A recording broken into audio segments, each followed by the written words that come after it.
नमस्कार, मैं professor Amitabh Banerjee, chairman UHO universal health organization और क्यूवाई हमारे मीडिया पार्टनर है। आज हम आपसे बातचीत करेंगे।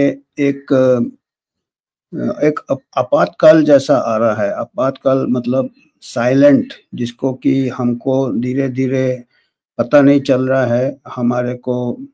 हमारा जो हेल्थ सेक्टर में एक धीरे धीरे जैसे कहते हैं कि फॉरेन इन्फ्लुएंस आ रहा है। पिछले 5 साल से धीरे धीरे चालू हुआ है। जो हमारे एक तो कॉरपोरेट अस्पताल आ गए थे, और कॉरपोरेट अस्पताल हमारे प्राइवेट हॉस्पिटल आपको मालूम है बड़े बड़े शहरों में बहुत अच्छे हैं, इसमें कोई दो मत नहीं है। और हमको प्राइवेट इन्वेस्टमेंट की ज़रूरत है, क्योंकि अभी मेडिकल टेक्नोलॉजी बहुत एडवांस हो रहा है, बहुत कॉस्टली आते हैं, इक्विपमेंट्स आते हैं। और गवर्नमेंट ने भी काफ़ी मदद किया है ये जो बड़े कॉरपोरेट अस्पताल को आपका ये सब इंपोर्ट करने में, और उनमें कुछ थोड़ा चैरिटी बेड्स भी रहते हैं।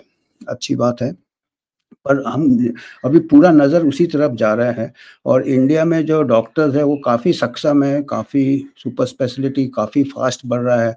बड़े बड़े कॉम्प्लिकेटेड सर्जरीज इंडिया में बहुत अच्छी तरह होते हैं, ट्रांसप्लांट हो रहे हैं।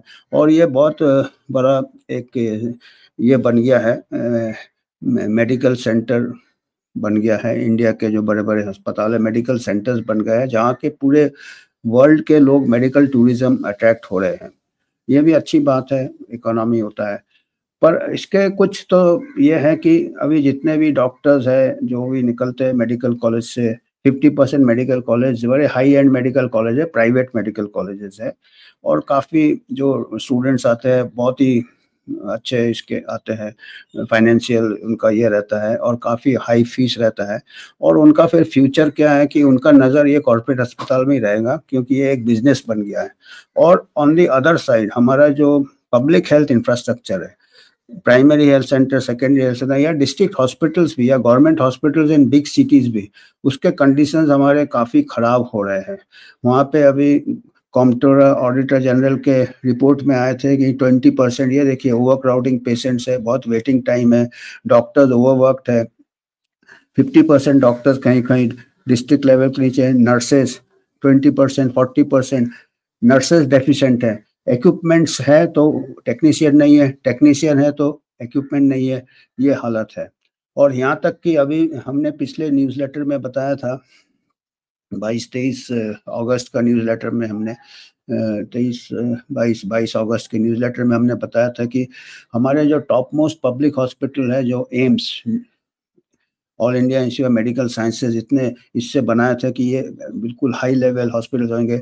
इसमें से पिछले 2 साल में 400 के ऊपर सीनियर लेवल डॉक्टर्स छोड़ के चले गए हैं कॉर्पोरेट अस्पताल में। तो ये, और एम्स न्यू दिल्ली से भी 50 से ज़्यादा छोड़ के चले गए हैं। तो ये एक हमारे लिए बहुत बड़ा आपातकाल आ रहा है। ये चिंता वाली बात है कि आम आदमी ये गवर्नमेंट अस्पताल अफोर्ड कर सकता था, पर वहाँ फैसिलिटीज़ नहीं है। कॉर्पोरेट अस्पताल को बढ़ावा दिया जा रहा है, कुछ हद तक ठीक है, पर ये अभी ज़्यादा ही अनबैलेंस्ड हो रहा है। इसका संतुलन बहुत ही असंतुलन में जा रहा है।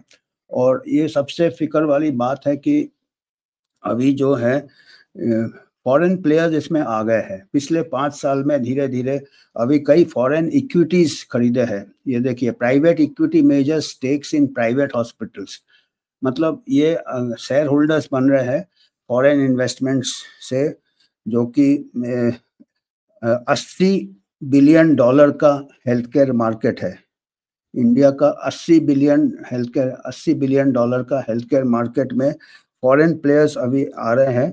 और एक ज़माने में हमारे पब्लिक हॉस्पिटल्स होते थे, और जो भी प्राइवेट हॉस्पिटल्स होते थे वो अपना फैमिली के होते थे, डॉक्टर, पेरेंट्स डॉक्टर है, उनका लड़का आते थे, उनके रिश्तेदार आते थे, तो एक प्रकार से प्राइवेट इंडिविजुअल ओनरशिप होता था।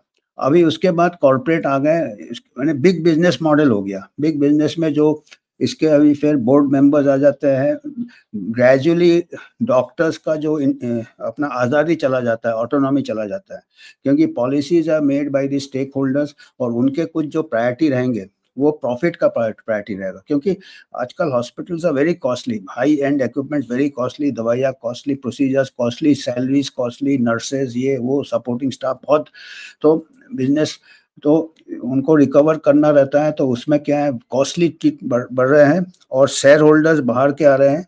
और सबसे पहले दिया है वन ऑफ द अर्लीस्ट, ये टाइम्स ऑफ इंडिया का न्यूज़ है, हमने आपको जो लिंक बताया था, इसने बताया कि अभी ये सबसे पहले चालू हुए थे 2007 को अपोलो हॉस्पिटल में, यूके का एपेक्स पार्टनर्स आए थे।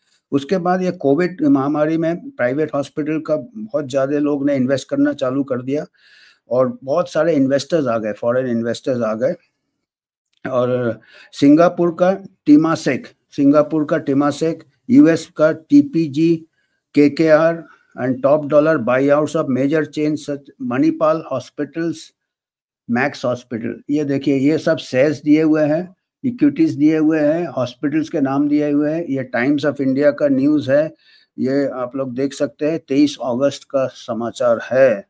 तो इसमें क्या है कि इससे क्या क्या हमको फ़ायदे, क्या क्या नुकसान है। फ़ायदे तो ये है कि हाई एंड ट्रीटमेंट हमको इंडिया में मिल रहा है, पर only few who can afford it, या उनका हाई इंश्योरेंस है वो, या फिर दूसरे हमने कई बार बताया है कि कॉर्पोरेट अस्पताल, कई बार हमारे जो इंश्योरेंस स्कीम्स है, government insurance scheme Ayushman Bharat, उसको भी कई बार गलत उपयोग किए जाते हैं। Unnecessary procedures, over treatment, over diagnosis, unnecessary surgeries वगैरह होते हैं। तो ये कहते हैं कि इसमें जो, और दूसरा हमको क्या क्या इसमें ये है, कुछ ऐसे पॉइंट्स मैं आपको बताता हूँ कि जिससे कि हमको चिंता करना चाहिए कि प्राइवेट हॉस्पिटल्स, हमारे गवर्नमेंट सिस्टम और नेग्लेक्ट होंगे, हमारे गवर्नमेंट हॉस्पिटल्स और नेग्लेक्ट होंगे, और ये फॉरेन हैंड्स हाईजैक कर रहे हैं एक प्रकार से हेल्थ केयर को, one patient at a time. And तो ये हीलिंग इनका प्रायोरिटी नहीं रहेगा, इनका प्रॉफिट रहेगा। और न्यू डायग्नोस्टिक्स वगैरह, कॉर्पोरेट एफिशिएंसी डायग्नोस्टिक, ये बड़े हाई एंड मशीन रहते हैं, और इनके हर साल टारगेट, जैसा कॉर्पोरेट का बिजनेस मॉडल रहता है, कंपटीशन में आ जाते हैं, एक दूसरे से कंपटीशन में आ जाते हैं। और ये प्राइवेट प्लेयर्स तो अभी एकदम मैदान में कूद गए हैं। और 100% foreign direct investment in health care was allowed. अभी 100% FDI foreign direct investment health care में अलाउ कर दिया। और इससे क्या है, ये अगर इनके इक्विटी शेयर्स रहेंगे तो they will be having a say in policy making and health priorities. तो ये हमको मणिपाल अस्पताल, ये टेमस्का, मैक्स अस्पताल, रेडियंट लाइफ केयर, तो ये कई अभी धीरे धीरे, अभी सह्याद्री अस्पताल का भी है, कनाडा का ओंटारियो टीचर्स। तो अभी ये एक टेम्पल ऑफ हीलिंग कहते थे इसको, अभी ये बिजनेस प्रॉफिट का ये हो जाएगा। ट्रीटमेंट कॉस्ट भी बढ़ जाता है इसमें, आपका 5 स्टार ये तो पहले था ही।